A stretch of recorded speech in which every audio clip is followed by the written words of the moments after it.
Hi everyone, my name is Lisa Steed, and today I'm talking about Edward Said and his groundbreaking work on Orientalism, which has become a foundation text in the discipline for post-colonial studies.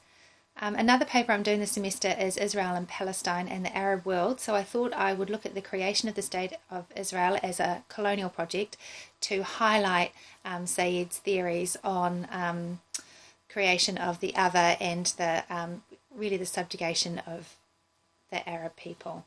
So first of all, I thought I'd talk about Edward Said's theory of Orientalism, which is based on how Western European and later American so-called experts have interpreted and represented the Middle East. He argues that the history of interaction between the two cultures has been one of imperial domination by the West.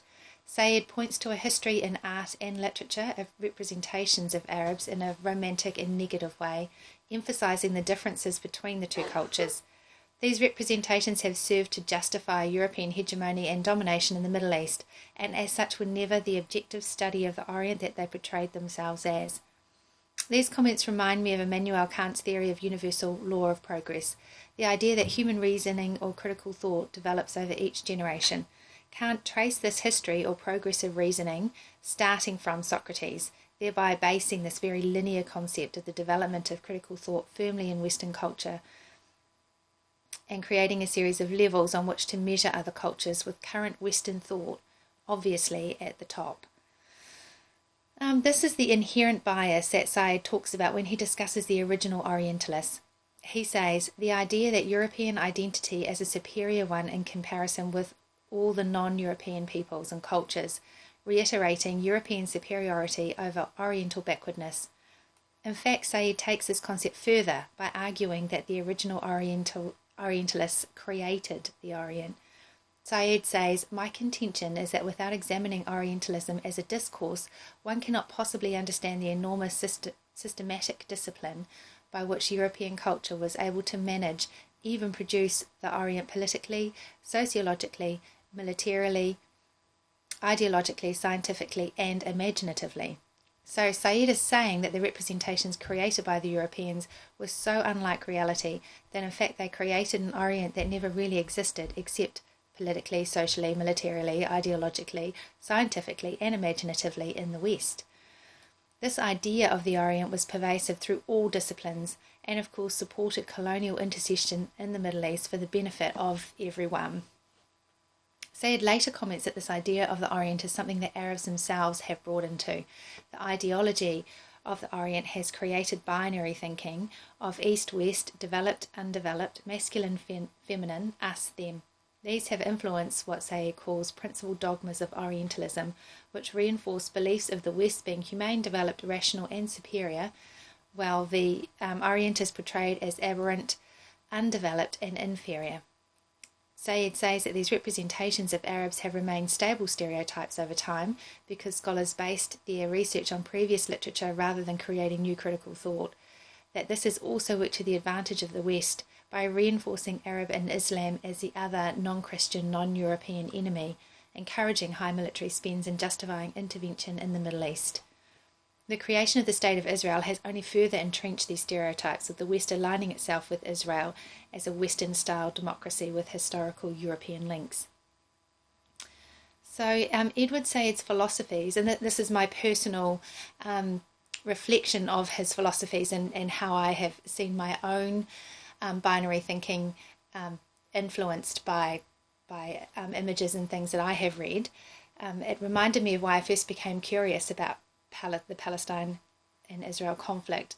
So when I was much younger and growing up in high school, we learnt about the Holocaust, and of course it was horrifying and had a huge impact on my mind. I can still remember the horrific images of the concentration camps and the piles of dead bodies everywhere. There was such horrific images that in my mind I really strongly connected the idea of the Jews as victims, and it became for me just an unquestionable belief that the Jews were victims and they were victims always. So although I knew next to nothing about the Palestine-Israel conflict, I was sure that the Jews in this situation must also be victims, and the Arabs therefore had to be the victimizers. And in this instance, it was a perfect example of my binary thinking, which is exactly what Said describes. And it wasn't until I was in my mid-20s that I met an English woman who had been to Palestine, so clearly she knew more about it than I did, and she challenged my thinking, and then it made me realise that I was actually basing my opinion on nothing concrete. I didn't really know actually anything about the Middle East at all. So I wanted to talk about Israel as a colonial project and show that the colonisation policy of Zionism and of the British meant that really the subjugation of the Palestinian people and the total disregard for their political rights or their rights to the land, while at the same time enforcing the rights of the Zionists. So Israel was declared an independent state on the 14th of May 1948. The idea for an independent Jewish state, however, started in the 1890s with the formation of the World Zionist Organization in 1897. In Palestine and the Arab-Israeli Conflict by Charles Smith, he states, its program declared that the goal of Zionism was the creation of a home for the Jewish people in Palestine to be secured by public law.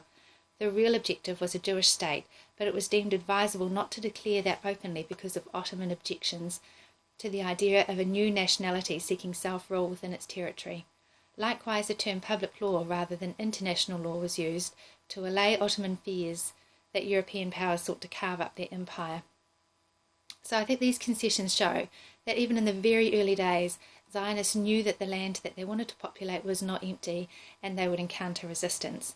Franz Herzl, the first president of the World Zionist Organization, saw Jewish migration as a colonial movement similar to what other European countries had done, and as such something Europe would understand and support. So the World Zionist Organization then set in motion several different avenues in their quest for Jewish self-determination in Palestine. So they focused on fundraising and in 1899 created their own bank. They encouraged Jewish migration into Palestine, buying and developing land for Jewish settlement that would never be sold or worked by non-Jews in order to gain a dominant Jewish population in the area. They also lobbied powerful European politicians, and on November 2nd, 1917, with the issuing of the Balfour Declaration, it seemed their lobbying had paid off. At this time, Europe was at war. The Ottoman Empire, of which Palestine was part, had sided with Germany. The British government was considering how best to consolidate their position in the newly formed Middle East after the war, while keeping their allies happy, ensuring they would actually win the war. The Balfour Declaration was in part successful lobbying of a new English Prime Minister who was sympathetic to Zionist ideals and to English changing ideas of the value of British control of Palestine. The Balfour Declaration decreed, His Majesty's government view with favour the establishment in Palestine of a national home for the Jewish people, and will use its best endeavours to facilitate the achievement of this object, it being clearly understood that nothing shall be done which may prejudice the civil and religious rights of existing non-Jewish communities in Palestine, or the rights and political status enjoyed by Jews in any other country. So the Zionists were claiming self-determination in a land in which they were a minority, and they were basing their right to Palestine on a historical possession 2,000 years previously, at the same time denying that right to the Palestinians who had been occupying that land for the last 2,000 years. Britain was now acknowledging that right and committing their resources to ensure its foundation in a land that was not theirs to decide. Although they promised to protect the civil and religious rights of Palestinians, they did not give them any political rights in their own country. Throughout the process of the creation of Israel, Zionists have discussed the idea of population transfers in order to create an area in Palestine with a Jewish majority. In the idea of transfer thinking before 1948, Zionist scholar Benny Morris quotes Leon Motzkin in 1912, who was a founder of the World Zionist Organization, as saying, "We cannot allow the Arabs to block so valuable a piece of historic reconstruction, and therefore we must gently persuade them to trek," and that's in quotation marks. "After all, they have all Arabia with its million square miles. There is no particular reason for the Arabs to cling to these few kilometres, to fold their tents and silently steal away as their proverbial habit. Let them exemplify it now." In 1937, the Peel Commission recommended Formally, the Commission spoke not of transfer but a population exchange, involving the removal to the Jewish state-to-be of 1,250 Jews from the Arab-populated areas and of the removal of 225,000 Arabs out of the Jewish state-to-be to the Arab areas. Ben-Gurion, who would become Israel's first Prime Minister, wrote concerning the population transfer, "You must remember that this system embodies an important humane and Zionist idea to transfer parts of a people, i.e. Palestine's Arabs, to their country, i.e. Transjordan and Iraq, and to settle empty lands. The population transfer never happened. However, events surrounding the 1948 war, resulting in the mass exodus of between 400,000 and 500,000 Arabs who were either forced to leave or fled of their own volition, along with Israel's policy of not allowing the refugees to return, has effected a similar result." Benny Morris states, "Transfer was inevitable and inbuilt into Zionism because it sought to transfer a land that was Arab into a Jewish state, and a Jewish state could not have arisen without a major displacement of the Arab population." So what I have tried to show is that the creation of the State of Israel was a colonial project, and implied in that colonialism is the economic, intellectual and moral superiority of Europe over the Arabs, and that enabled Zionism to lay claim to a land that had been populated for 2,000 years by another culture, and to regard that population as merely a problem that needed to be solved. This would not have been possible without the pervasive representations of Arabs, and I'm quoting Said, as abhorrent, undeveloped and inferior, internally uniform and incapable of defining itself, something to be feared or to be controlled. Thank you.